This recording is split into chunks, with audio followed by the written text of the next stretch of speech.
Saudara-saudara, kalau ente nggak suka dengar suara azan, nggak suka dengar suara toa, ya jangan tinggal samping masjid, tinggal di hutan, betul, tinggal di kuburan, betul, tinggal di apartemen, betul. Bukan suara azan yang dikecilin, ini syiar Islam.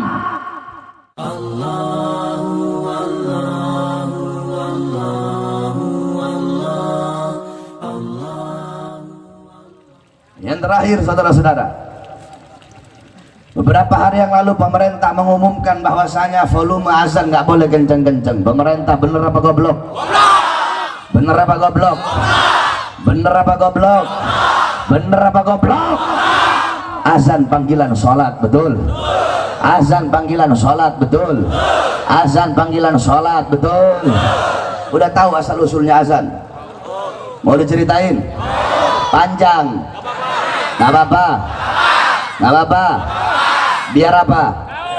Biar pinter. Ketika itu Nabi Muhammad bermusyawarah dengan para sahabat untuk menentukan panggilan sholat. Ada sahabat yang usul, ini saya singkat-singkat. Ya Rasulullah, bagaimana kalau panggilan sholat itu kita naikin bendera? Rasulullah nggak setuju. Bagaimana kalau pakai api? Kata Rasulullah, itu kayak orang Majusi. Bagaimana kalau pakai lonceng? Kata Rasulullah, itu kayak orang Nasrani. Bagaimana kalau pakai trompet? Itu kayak orang Yahudi.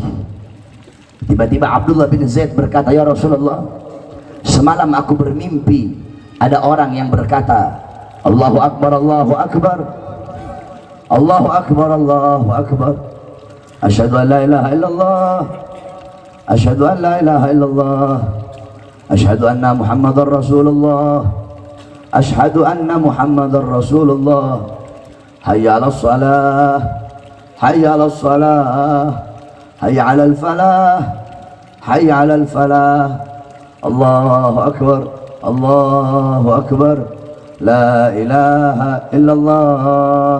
Nabi pun menyetujui itu sebagai panggilan salat, sebagai tanda waktu masuk sholat, sebagai panggilan orang-orang yang masih berdagang agar menutup dagangannya, yang punya toko agar menutup tokonya, untuk bersegera kembali kepada Allah Subhanahu wa ta'ala.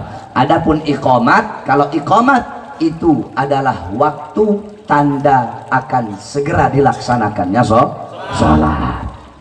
Nah, Nabi punya dua muazzin. Yang pertama Bilal ibn Rabah, yang kedua siapa? Ada yang tahu nggak? Siapa?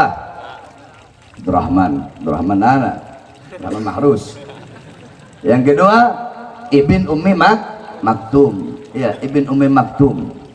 Nabi punya muazzin dua, subuh, duhur. Ya, subuh, duhur biasanya Bilal. Asar, subuh, duhur, asar Bilal. Maghrib, isya biasanya Ibn Ummi Maktum. Kalau nggak salah begini, kalau nggak salah kembali. Kalau yang benar, kalau nggak salah itu tadi subuh Bilal sampai asar Ibn Ummi Maktum, maghrib, isya. Nah, pertanyaannya, kenapa Nabi milih dua sahabat ini? Kalau mau bilang suaranya enak, banyak sahabat yang suaranya enak. Banyak sahabat yang suara enak. Kenapa Nabi pilih Bilal ibn Rabah dan Ibn Ummi Maktum? Karena dua sahabat ini adalah dua sahabat yang paling keras suaranya. Bilal kan orang hitam.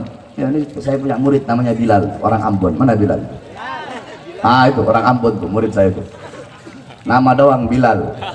Cuma nggak pinter kayak segala Bilal tuh. Saya ganti namanya kemarin jadi Bilal tuh. Karena hitam makanya saya ganti Bilal.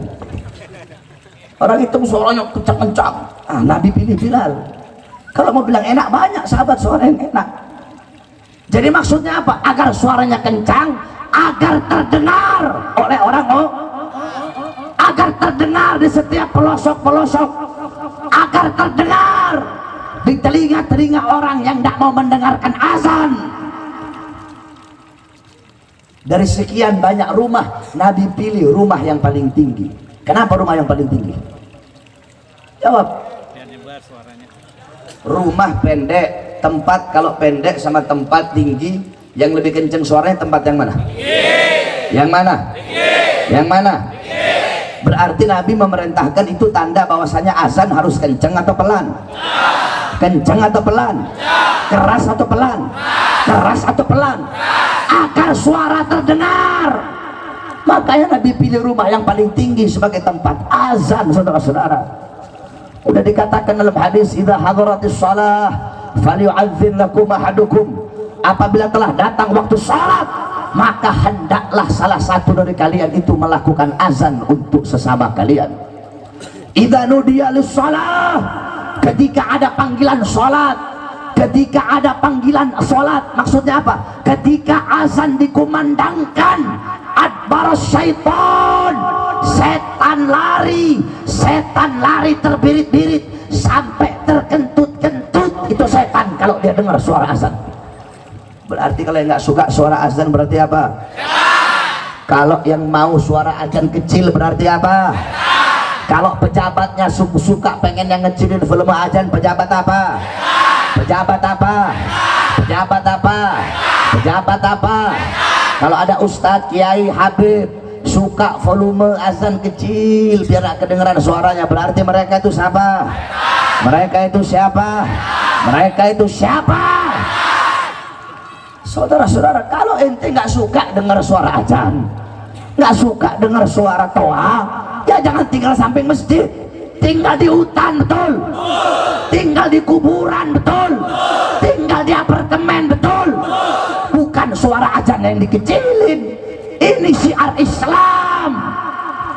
Oleh karenanya hati-hati, saudara-saudara. Sekarang volume azan dikecilin. Kemarin si Yusuf Kalla udah ngomong itu, yang satu itu, bahwasanya suara azan itu harus dikecilin karena mengganggu. Saya tanya, kalau azan mengganggu, apa dangdut ganggu tidak? Dangdut mengganggu apa tidak? Kalau kamu tidak suka dengan kebisingan kendaraan, jangan tinggal di pinggir jalan, betul? Kalau nggak suka dengan suara ombak, jangan tinggal di pinggir pantai, betul? Kalau nggak suka suara burung, suara monyet, jangan tinggal di tengah hutan, betul? Kalau nggak suka suara azan, jangan tinggal di pinggir masjid, jangan tinggal pinggir musola, tinggal sana di buah apa di tempat Cina sana, atau nggak pindah ke Amerika sana yang jarang ada suara azan. Di tempat-tempat orang-orang kafir saja masih terdengar suara azan. Ini Indonesia, negara yang mayoritas Islam, kok azan mau dilarang, kok suara azan mau dikecilin? Kami para pemuda-pemuda Islam tidak akan pernah kami biarkan pemerintah mengecilkan volume azan. Sekarang dikecilin, besok toanya dicopot, besok toa dicopot, besok masjidnya ditutup. Oleh karenanya kami bersumpah, kami Allah, kalau sampai suara azan akan dikecilkan oleh pemerintah atau toa akan dilarang, maka panggilan hayya 'alas shalat akan kami ganti hayya 'alal jihad. Perang di mana? Saya tanya, kalau sampai azan dilarang, siap perang? Siap perang? Kamu lihat saja nanti. Kalau memang betul azan dilarang, ya Allah, saya ini orang, kalau ngomong saudara-saudara, saya orang yang tidak takut dengan siapapun kecuali Allah dan orang-orang yang takut kepada Allah. Saya takut sama Allah dan saya takut kepada orang-orang yang takut kepada Allah Subhanahu wa taala. Oleh karenanya saya sampaikan kepada kamu semua, kalau sampai besok-besok azan dikecilin, besok-besok azan dilarang, tapi Allah, saya yang akan pimpin perangnya, saudara-saudara. Siap berperang. Kalau sampai azan dilarang, siap berdarah, siap hancur, siap binasa. Allahu Akbar, Allahu Akbar, Allahu Akbar. Di sini masjid ada berapa? Yang dekat, paling dekat dari sini ada berapa? Ada dua. Mana? Belakang ada musola. Speakernya ada berapa? Ada berapa? 4. Besok tambah 4, bikin 8 speakernya. Saya yang suruh pasang. Kalau ada yang komplain, datengin. Kenapa? Nggak suka dengan suara azan, pindah. Betul? Tambahin ya, sabar pengurus musola masjidnya, tambahin speaker masjid. Semakin mereka larang kecilkan, semakin besarkan. Semakin mereka bungkam, semakin teriakkan kebenaran. Oleh karena kita doakan agar Allah kasih kita pemimpin yang baik, pemimpin yang adil, pemimpin yang tidak merugikan Islam, merugikan ulama, yang bisa menghormati hukum-hukum Islam, syariat-syariat Islam, seorang ulama yang meletakkan ayat-ayat suci di atas ayat-ayat konstitusi.